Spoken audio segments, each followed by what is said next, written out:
nós, Senhor, não a nós, mas ao teu nome dá glória, por amor da tua misericórdia e da tua fidelidade. Meus irmãos, abramos a Sagrada Escritura no Evangelho de Mateus, capítulo 5. Evangelho de Mateus, capítulo 5. Leremos dos versículos 10 ao 12. Encerrando hoje, então, essa parte do Sermão da Montanha das Bem-aventuranças, como temos muito bem ouvido a exposição nas últimas semanas.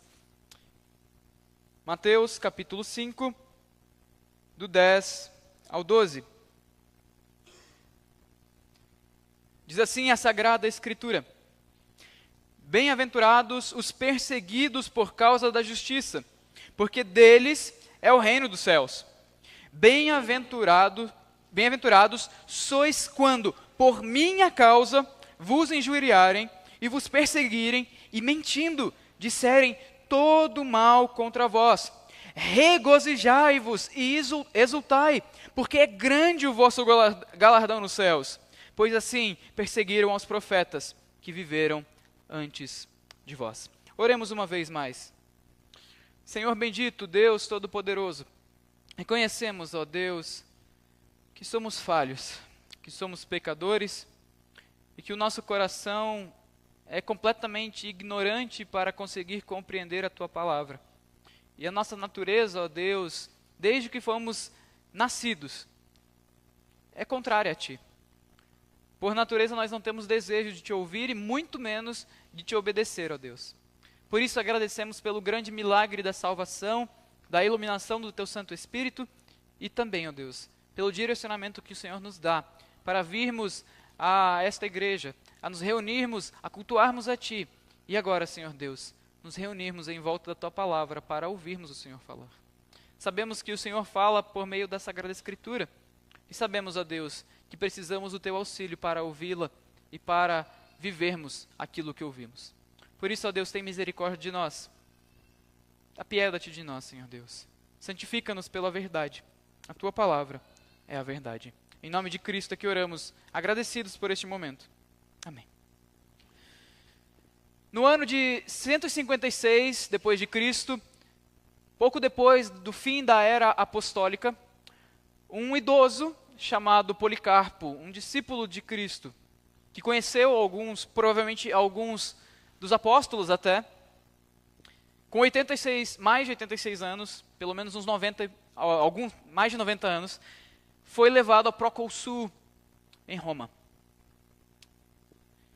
E ali Policarpo foi instigado a negar Cristo, a insultar os cristãos, chamando-os de ateus, e blasfemar contra Jesus, negando a sua fé, para poder então viver os seus últimos dias, como idoso que já era, em paz, em Roma, no Império Romano.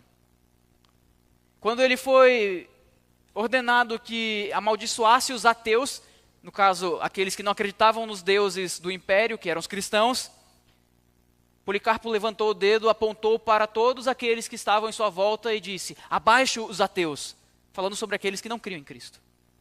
Então o procônsul virou-se para Policarpo e disse: você já está velho, nega esse Jesus, amaldiçoa Cristo e viva a sua vida o restante dos poucos anos que te restam, tranquilo. Policarpo então, corajosamente, disse: 86 anos eu servi a Jesus e Ele nunca me fez nenhum mal. Por que agora eu blasfemaria contra o meu rei que me salvou? Policarpo foi queimado e morto, mas não negou a Cristo. Por que Policarpo, diante da morte iminente, foi tão firme em suas convicções? Por que ele resistiu à perseguição? Por que ele não cedeu? Porque ele sabia, ele tinha em mente esses ensinamentos que Cristo nos deixou nesses breves versículos que lemos. Ele sabia das duas verdades que Jesus Cristo apresenta aqui. Portanto, o tema do sermão desta noite é dando continuidade à nossa série Bem-aventurados os perseguidos. Cristo Jesus aqui nos mostra duas verdades sobre os perseguidos por causa do seu nome. Primeira delas, nós, os perseguidos, possuímos o reino dos céus. Nós, os perseguidos, possuímos o reino dos céus. Jesus Cristo, então, começa no versículo 10 a falar sobre a perseguição. Bem-aventurados os perseguidos. E como nós temos ouvido, a palavra bem-aventurado tem a ver com felicidade. Mas não apenas uma ideia de um sentimento interno de felicidade, mas sim uma condição feliz diante de Deus. Poderia ser muito bem traduzida também como abençoados ou afortunados os perseguidos. Felizes, felizes. Felizes os perseguidos por causa da justiça. Essa expressão, perseguidos por causa da justiça, nos mostra duas realidades muito importantes na vida cristã.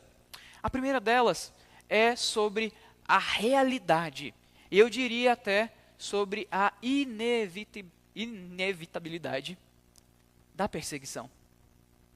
Cristo Jesus, ao dizer bem-aventurados os perseguidos, está nos dizendo que a perseguição é uma realidade. Não há para onde fugir. E nós temos ouvido muito bem que todas as bem-aventuranças estão conectadas. Conectadas. Aqueles que são perseguidos são aqueles que demonstram em sua vida todos os atributos ou todas as características que o Senhor já colocou nas outras bem-aventuranças. Mas o fato é que a perseguição é algo real. Talvez nós, no nosso país, não experimentemos uma perseguição tão ferrenha quanto Policarpo experimentou e quanto vários dos nossos irmãos em vários países ainda hoje sofrem. Mas a realidade da perseguição ainda se faz presente. Ainda se faz presente. E ela se manifesta de diversas formas. Cristo é perseguido todos os dias, em todos os lugares do mundo. Seja por perseguição física, onde você não pode ter uma Bíblia em casa, senão você será preso, deportado do país, ou até mesmo morto. Ou sejam em situações como nós temos visto. Essa semana, o mundo inteiro foi chocado, talvez seja uma boa expressão, pela abertura das Olimpíadas.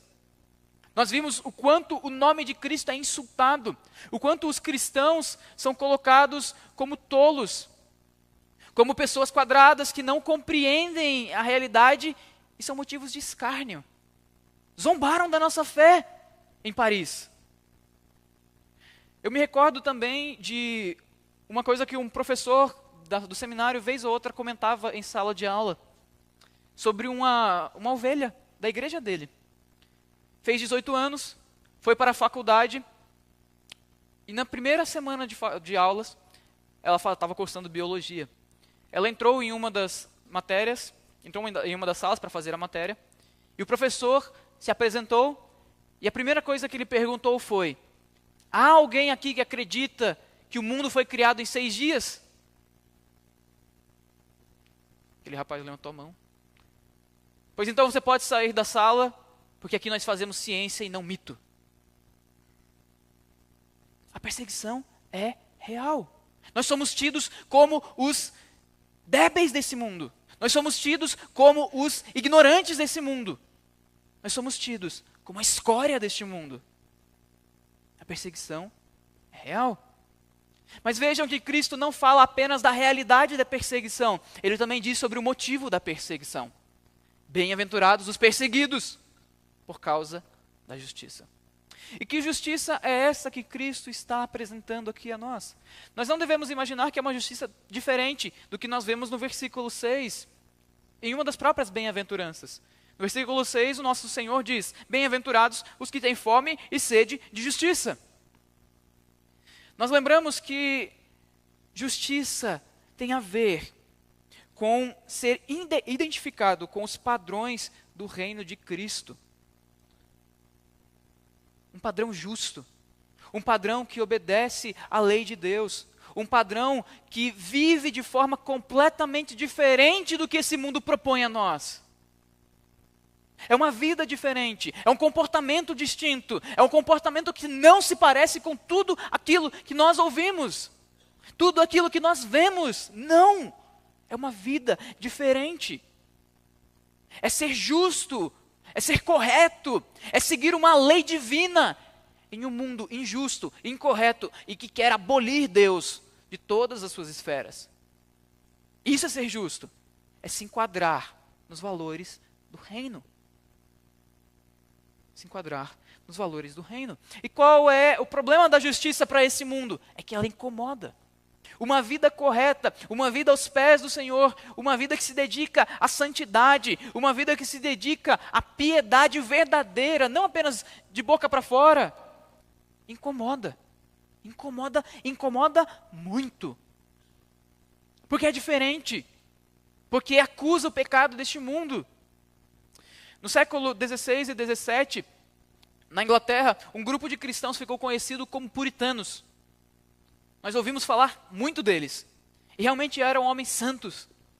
Eram homens que queriam purificar a igreja de toda a escória de falsas doutrinas e heresias que a igreja católica havia colocado na igreja até aquele tempo. Eram homens que se preocupavam com a vida piedosa no lar. Que estavam preocupados em discipular os seus filhos na lei do Senhor. Eles foram chamados de puritanos não como um elogio, mas como escárnio. Qual foi a consequência da sua vida moral diferente, da sua justiça expressa em obras verdadeiras? Eles foram perseguidos na Inglaterra. E por fim, boa parte deles acabou vindo para a América do Norte e fundaram os Estados Unidos. Mas o fato continua o mesmo. Justiça atrai perseguição. Se você quer viver uma vida diferente, uma vida que se amolde à vida do reino, você será perseguido. Não há outra escolha. Não há outro caminho. Você sofrerá oposição. Seja na área acadêmica, quando você for para a faculdade, seja na área do trabalho, porque você vai ter que começar a negar pedidos imorais que vão te fazer. Seja com seus amigos que você vai perder, porque você já não faz e não aprova as coisas que eles amam. Seja até mesmo na sua família, porque você não será compreendido por eles. Meus irmãos, perseguidos por causa da justiça. É uma realidade. E isso precisa ser uma realidade. Porque se nós não sofremos oposição do mundo, meus irmãos, talvez seja porque não haja justiça nenhuma em nós. Talvez seja porque o padrão de nossa vida é exatamente igual a este mundo. Talvez seja porque nós somos trevas, assim como eles. Talvez seja por isso. Justiça, perseguição. Percebem que é um cenário tenso que Cristo está descrevendo aqui. Mas a expressão que ele usa é bem-aventurados, afortunados, felizes. Felizes. Por quê? Eu estou fazendo certo, mas eu não estou sendo reconhecido. Eu estou fazendo aquilo que é agradável ao Senhor, eu estou sendo escorraçado do meu grupo de amigos. Eu estou fazendo o que é certo no trabalho, eu estou sendo demitido. Por que eu sou bem-aventurado? Cristo conclui o versículo 10 dizendo o motivo da bem-aventurança. Bem-aventurados os perseguidos por causa da justiça, porque deles é o reino dos céus. O reino dos céus. O motivo de sermos bem-aventurados é o reino dos céus. Percebam o que Cristo faz aqui. Ele encerra as bem-aventuranças com o mesmo motivo da primeira bem-aventurança. Lá no versículo 3 ele diz, bem-aventurados os humildes de espírito, porque deles é o reino dos céus. E agora ele diz, bem-aventurados os perseguidos por causa da justiça, porque deles é o reino do céu. O que Cristo está fazendo aqui? Ele está incluindo entre a primeira bem-aventurança e a última bem-aventurança, tudo aquilo que ele falou como um padrão do reino. Reino dos céus, reino dos céus. Tudo que está entre essas duas bem-aventuranças são as normas do reino. É aquilo que caracteriza um súdito do Rei Jesus Cristo. É aquilo que caracteriza você, meu irmão, se você faz parte desse reino. É por isso que muitos autores, acertadamente, comentaristas bíblicos dizem que Mateus foca na vinda do reino profetizado no Antigo Testamento. E aqui está a legislação. O Sermão da Montanha é a legislação.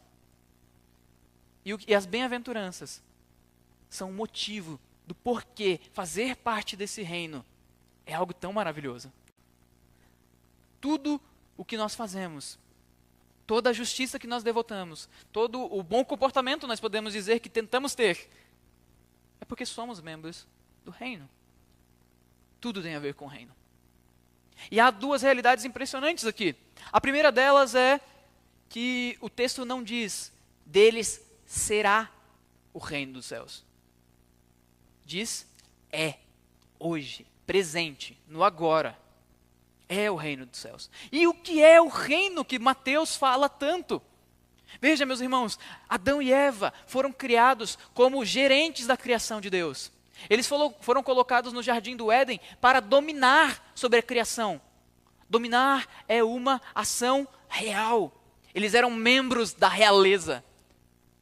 Eles deviam servir como reis e sacerdotes no jardim e expandir a glória de Deus por todo o cosmo criado. Expandir a adoração a Deus e governar, juntamente com Deus, tudo o que foi criado. Esse é o objetivo da criação. Mas o que acontece? A queda. Então, após a queda, Deus começa a colocar em prática o seu plano de redenção proposto desde a eternidade. Então, ele chama uma família e promete àquela família, a família de Abraão, que ele constituiria um povo. E então ele forma o povo de Israel, e a promessa que ele dá é que esse povo seria constituído de reis e sacerdotes.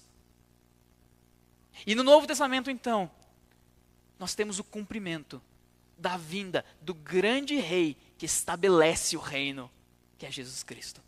Ele é o nosso rei.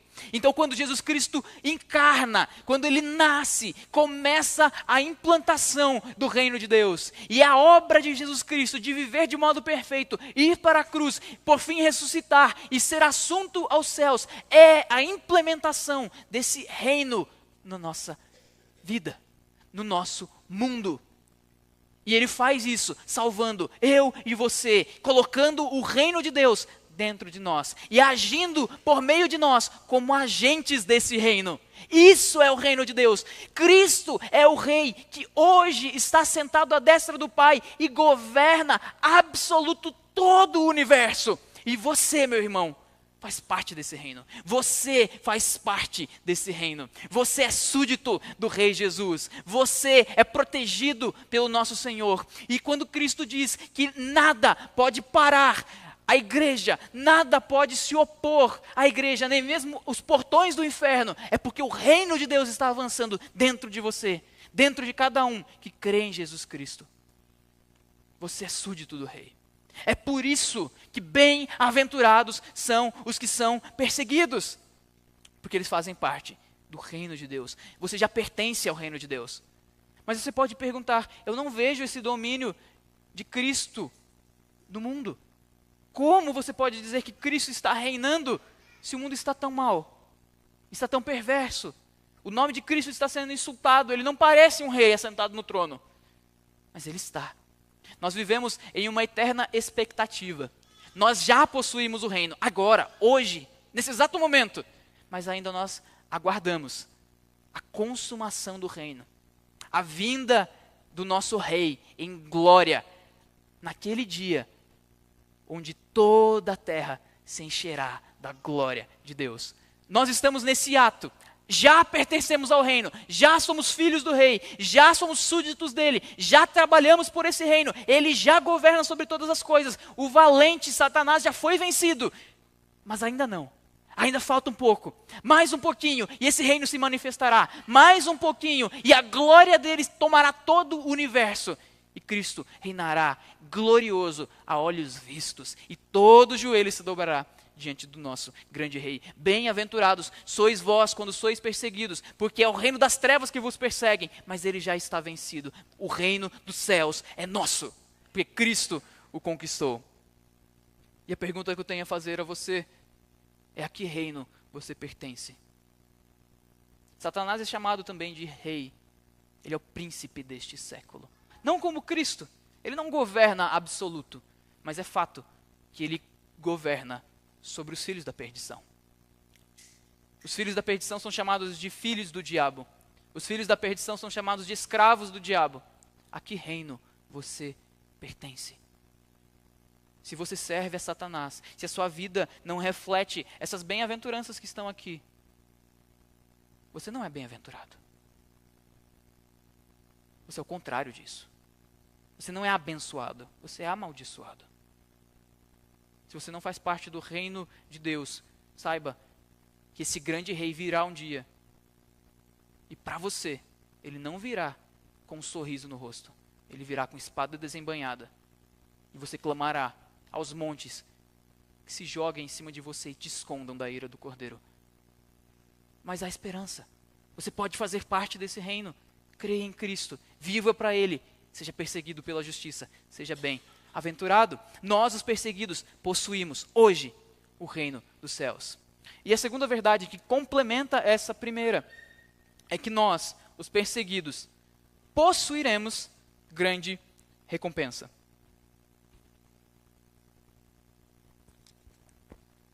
Nos versículos 11 e 12, Cristo expande essa bem-aventurança e a aplica mais propriamente dita aos discípulos. Porque vejam a mudança de linguagem que ele faz aqui. Ele estava dizendo no versículo 10, bem-aventurados os perseguidos. Percebem a terceira pessoa? São aqueles lá, aqueles que são perseguidos. Mas no versículo 11 ele muda um pouco e diz, bem-aventurados sois, vocês, vós. Cristo aqui, provavelmente nessa hora, se virou para os seus discípulos, que sofreriam as perseguições, principalmente dos judeus, quando crescem. E de fato sofreram. De fato sofreram. Perseguições terríveis. Cristo está olhando amorosamente para os seus discípulos e dizendo, não temam a perseguição. Ela virá, ela é uma realidade, vocês não têm para onde fugir dela. Mas não temam. Vocês são felizes quando isso acontecer. Cristo expande esse significado. E é óbvio que ele está aplicando primeiramente aos seus discípulos, mas esse princípio também vale para nós. Porque nós também somos seus discípulos, apesar de não sermos apóstolos. Cristo então diz que bem-aventurados sois quando por minha causa vos injuriarem. Então nós temos duas mudanças aqui. A primeira delas, ele muda, ele para de falar daqueles que são bem-aventurados e passa a falar de vós, sois. A segunda mudança é o motivo da perseguição. No versículo 10, ele diz que os discípulos são perseguidos por causa da justiça. Ou seja, por causa da adequação deles aos padrões morais do reino. A obediência deles às normas do reino. Mas aqui no versículo 11 ele diz, bem-aventurados sois quando por minha causa vos injuriarem. Essa mudança, meus irmãos, mostra que o motivo da perseguição, a diferença do motivo da perseguição mostra que o sermão aqui não é mero moralismo. Cristo Jesus não está apenas interessado em mostrar qual é o padrão de vida que nós devemos ter. Não é isso. Não é faça isso e deixe de fazer aquilo. É algo muito mais profundo que isso. Cristo Jesus está nos mostrando que, se nós somos justos, se nós vivemos dessa forma como ele descreve nas bem-aventuranças, nós estamos nos assemelhando, ou nós estamos nos identificando com o próprio Cristo. Com o próprio Cristo. Ser bem-aventurado é ser parecido com o nosso Senhor Jesus Cristo. É por isso que ele diz, quando vos perseguirem por minha causa. O mundo persegue aqueles que praticam a justiça porque eles odeiam a Cristo em última instância. E quando você faz aquilo que Deus quer que você faça, quando você vive de maneira diferenciada, quando você ama como Cristo ama, quando você perdoa como Cristo perdoa, quando você chora pelos seus pecados, quando você tem fome e sede de justiça, em última instância você faz isso porque você já foi salvo por Jesus Cristo e agora você está se identificando com Ele, você está sendo transformado de glória em glória à imagem dEle. E quando o mundo se opõe a você por causa disso, ele está se opondo a Cristo. Cristo, quando aparece a Paulo, o que diz? Saulo, Saulo, por que me persegues? Mas quem Paulo estava perseguindo? Os cristãos. O apóstolo Pedro, refletindo justamente essa expressão que nós temos aqui do Sermão do Monte, na sua carta, em 1 Pedro 4,14, vai dizer que bem-aventurados sois quando por causa de Cristo vos perseguirem, porque em vós habita o Espírito da glória e de Deus. E eu sempre me lembro, quando falo sobre, quando nós vemos expressões sobre perseguição por causa de Cristo, daqueles irmãos que morrem diariamente nos campos. Mas não são apenas eles. Meus irmãos, o que Cristo está nos mostrando é que ser identificado com Cristo é se parecer com Ele, e isso gerará perseguição, nós seremos identificados. Na Segunda Guerra Mundial, os judeus eram identificados por características físicas. Os nazistas normalmente examinavam o órgão masculino para ver se eles eram circuncidados. Então, se fossem circuncidados, você sabe que eles são judeus, então eles eram mortos. Nós, como cristãos, não somos identificados por nenhum aspecto físico, nenhum aspecto da nossa expressão. Não, nós somos identificados pelo aspecto de sermos parecidos com Jesus. Portanto, Jesus Cristo diz, bem-aventurados sois quando são perseguidos por minha causa, ou seja, quando nós fomos parecidos com eles, a ponto de o mundo perceber Cristo em nós, eles nos odiarão. Eles nos expulsarão. Eles nos rejeitarão. Mas isso só vai acontecer se você for parecido com Cristo. Não com um aspecto físico de Cristo. Não com uma maneira, um vocabulário próprio de alguma igreja. Não. Mas vivendo de maneira diferente. Se assemelhando às obras de Cristo. Aos atributos de Cristo. Portanto, ser reconhecido com Cristo causa sofrimento. E percebam que Jesus Cristo aqui não dá nenhuma promessa de alívio desse sofrimento nessa vida. Ele não diz, bem-aventurados sois vós, quando por minha causa vos injuriarem, vos perseguirem, mentindo disserem todo mal contra vós, porque vocês terão essa situação revertida. Ele não está nos prometendo que nós seremos xingados no trabalho, mandados embora, então nós receberemos uma proposta muito melhor de emprego. Ele não está falando isso. Ele não está falando que depois que nós somos expulsos da nossa família, porque nós amamos a Cristo, a nossa família irá se converter e voltará e nos abraçará de volta. Ele não está dizendo isso. Ele não está dizendo que se nós somos presos por causa do Evangelho, toda a prisão vai se converter e o país vai romper em grande avivamento. Não, ele não promete nada disso. Não há nenhuma promessa nessa bem-aventurança de que o sofrimento que nós temos por causa de Cristo será aliviado nessa vida.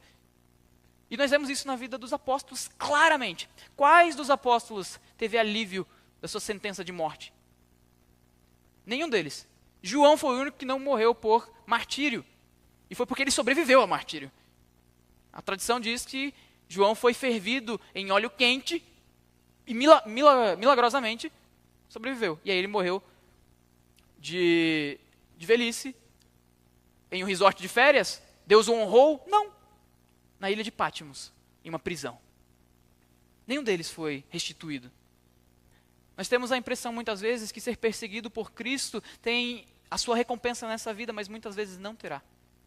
Pode ser que Jesus Cristo não te tire o espinho na carne. Pode ser que Jesus Cristo não restaure o seu emprego. Pode ser que Jesus Cristo não restaure a sua família. Pode ser que aconteça isso. Porque a história nos mostra isso. Mas o fato é, você está disposto a sofrer por Cristo, a ser injuriado. A palavra injuriado aqui é literalmente xingado. Sofrer acusações falsas, sem promessa nenhuma de que isso vai mudar em algum momento da sua vida. Você está disposto a perder seu emprego? Você está disposto a perder o seu status social? Você está disposto a perder seus amigos? Por causa de Cristo? Por causa da verdade do Evangelho? Sem promessa nenhuma de que eles serão restituídos a você? Parece muito fúnebre tudo isso, mas não é. Se Cristo parasse aqui, alguém poderia realmente pensar: Senhor, bem-aventurados os injuriados, bem-aventurados quando as pessoas mentirem contra nós. Eu não fiz nada de errado, por que estão mentindo? Bem-aventurados, Senhor. Mas Jesus continua. E ele dá a primeira ordem das bem-aventuranças. Percebam, não tem nenhum imperativo em todos os 12 versículos, a não ser em um.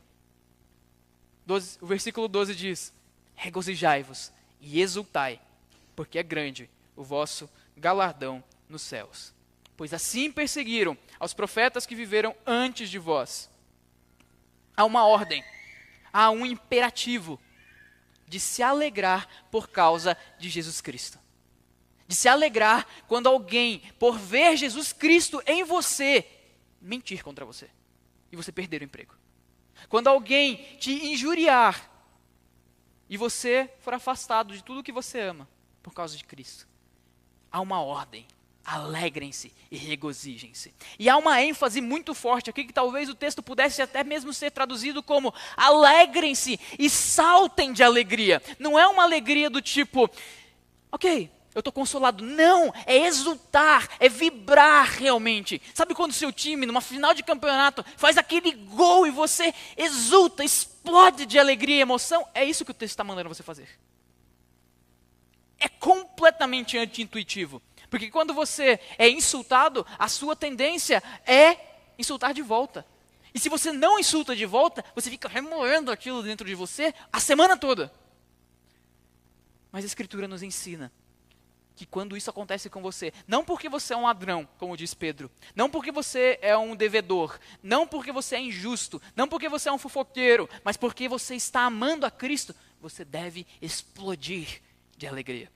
E aqui nós nos lembramos daquele caso de Atos 5, onde os apóstolos são levados diante dos judeus, das autoridades judaicas, e Gamaliel intercede, de certa forma, pelos apóstolos. E diz: olha, se isso aí for coisa de Deus, é melhor a gente não se colocar contra, não. Porque daí nós estaríamos combatendo contra Deus. Deixa eles irem. Porque se for coisa do diabo, não vai dar nada. Se for mentira, não vai dar nada.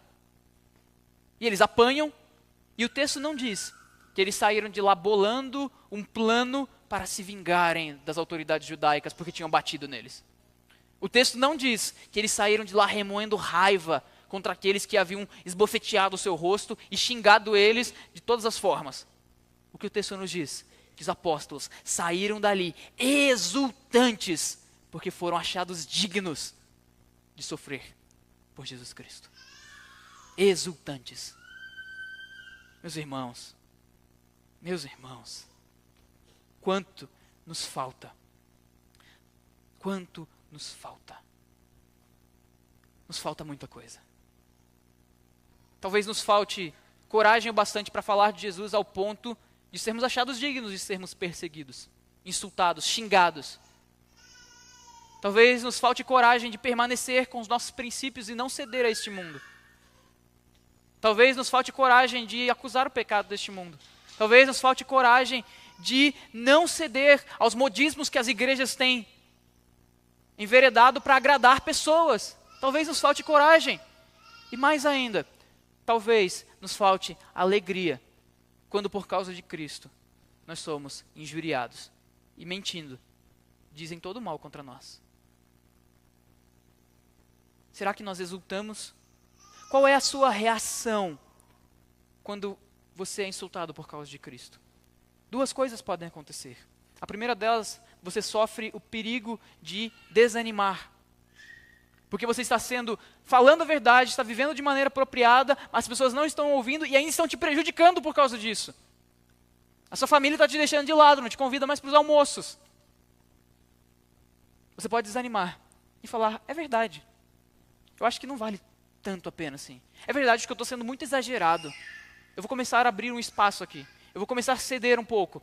Eu vou começar a olhar por uma outra perspectiva e vou começar a abrir mão dos meus princípios. Isso pode acontecer pessoalmente e pode acontecer com uma igreja. Por causa da perseguição do mundo, por causa dos processos que talvez nós comecemos a tomar muito em breve, a gente pense, não vale tanto a pena assim. Vamos abrir mão de algumas mensagens. Vamos modificar a igreja para se tornar um lugar bem mais agradável, para que as pessoas venham aqui e se sintam muito bem, acolhidas. Não vamos falar de pecado, não. Não vamos falar disso na nossa família. Enfim, você pode desanimar. Mas a outra reação é você ser tomado por ódio. É você ser tomado por desejo de vingança, rancor, a ponto de você nem aguentar mais olhar para aqueles que falam mal de você. E você sofre o risco de começar a tentar revidar. Falou mal de mim? Eu vou falar 2 vezes mais mal. Está fazendo fofoca de mim no trabalho? Muito bem, então. Agora vocês vão conhecer quem eu sou. Não. Não. Cristo diz, orai pelos que vos perseguem, regozijai-vos, alegrai-vos. Sua família não te entende por causa da verdade do Evangelho? Alegrai-vos. Você está sendo escorraçado do seu grupo de amigos? Alegrai-vos. Você está sendo demitido do seu trabalho porque você não pode mais abrir mão dos seus preceitos do Evangelho? Alegrai-vos. Alegrai-vos. Alegrai-vos. Por quê? Porque grande é o vosso galardão nos céus. Grande é o vosso galardão nos céus. Que realidade maravilhosa, meus irmãos. Deus nos oferece uma recompensa como resultado da nossa resistência à perseguição. Deus promete para nós que se nós aturarmos as pessoas insultando o nome de Cristo, nos colocando como ignorantes diante de todo mundo, como aconteceu essa semana, nós teremos recompensa. Se nós dermos a outra face por causa de Cristo, nós teremos recompensa. Mas sabe o que é tão maravilhoso sobre isso? É porque ao resistirmos à perseguição, ao permanecermos no nome de Cristo, nós não fazemos nada além da nossa obrigação. E Deus nos promete recompensa. Salário é a expressão aqui.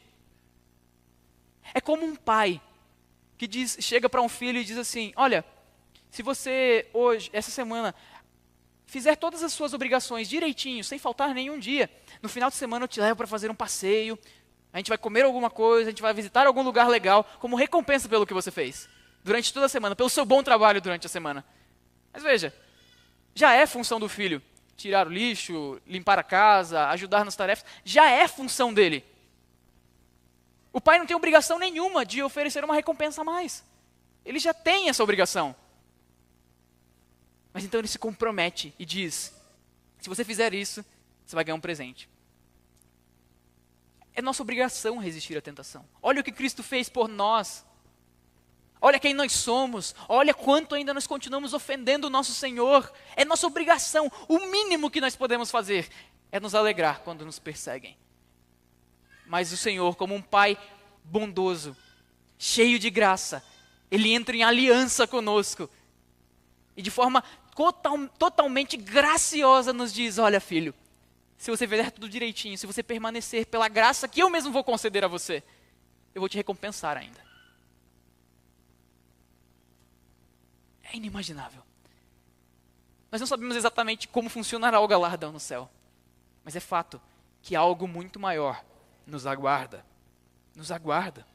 Portanto, nós não devemos nos identificar com este mundo, devemos nos identificar com Jesus Cristo e avançar e nos alegrar quando o mundo nos persegue. Porque grande é o nosso galardão nos céus. Olhem o que Cristo está fazendo aqui. Ele diz, da mesma forma perseguiram os profetas. Ele está apontando para o passado. Os judeus sabiam que era perseguir profeta. Eles fizeram isso com praticamente todos. Ele está apontando para o passado, dizendo, olhem para o passado. Eles fizeram exatamente a mesma coisa. Mas agora, não olhem para o passado mais. Parem de olhar para o presente e olhem só um pouquinho para o futuro. Grande será o seu galardão nos céus. Uma grande recompensa. Uma alegria inimaginável para todos aqueles que se alegrarem na perseguição. Cristo nos promete que nós, os perseguidos, possuiremos grande recompensa. E para concluir, a pergunta que eu fiz no começo: por que Policarpo resistiu à afronta, à humilhação, ao risco de morte e, consequentemente, depois, à morte? Ele resistiu por causa da recompensa que nós temos em Cristo. Ele se alegrou na afronta, porque ele sabia do que o esperava, da grande glória que nós teríamos. Meus irmãos, Jesus Cristo nos comprou com seu sangue para que nós, no futuro muito próximo, que cada dia mais se aproxima, reinemos junto com Ele, como reis e sacerdotes. E eu gostaria de encerrar lendo com os irmãos o texto de Apocalipse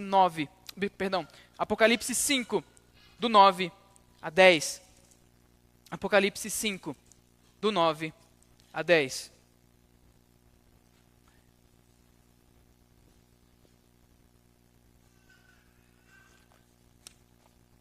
Diz assim a palavra do Senhor: e entoava um novo cântico dizendo: digno és de tomar o livro e de abrir-lhes os selos, porque foste morto e com teu sangue compraste para Deus os que procedem de toda tribo, de toda língua, povo e nação, e para o nosso Deus os constituíste reino e sacerdotes, e reinarão sobre a terra. É isso que te aguarda, meu irmão. Não se entristeça quando afrontarem a Cristo. Não se entristeça quando perseguirem você. Não se entristeça se por causa de Cristo você tiver que parar numa sarjeta ou numa prisão. Não se entristeça. Regozije, abunde em alegria, porque o seu futuro é reinar com o Rei de toda a glória num universo completamente transformado. Com Ele reinaremos. Bem-aventurados os perseguidos. Que Ele nos ajude. Amém.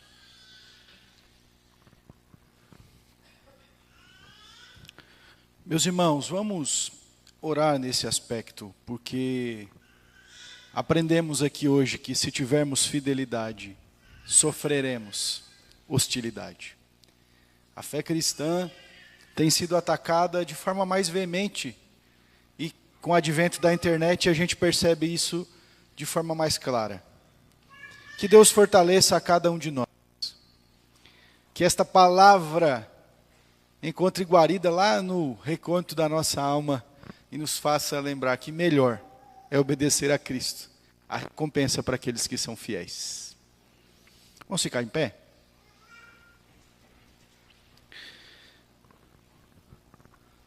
Obrigado, Senhor, pela verdade que falou aos nossos corações.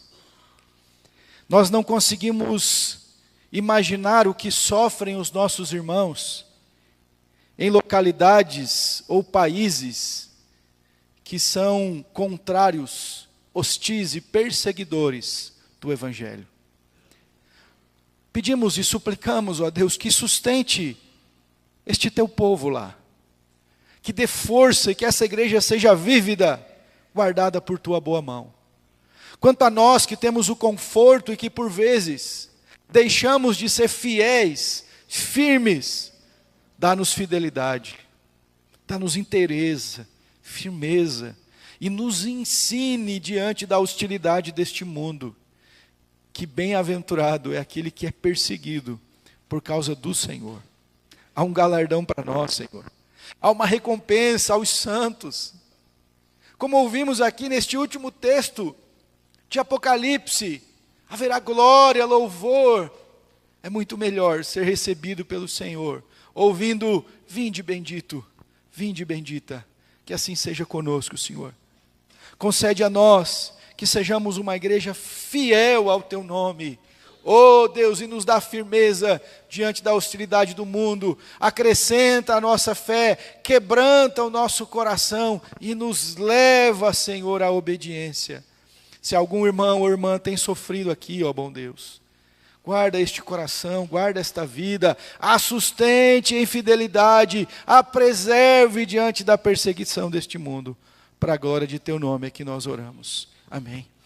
Recebam a bênção, meus irmãos. Que a graça excelsa e maravilhosa de nosso Senhor e Salvador Jesus o Cristo, que o amor de Deus o Pai e que a santa comunhão do Santo Espírito de Deus seja com todo o povo do Senhor, agora e para todo sempre. Amém.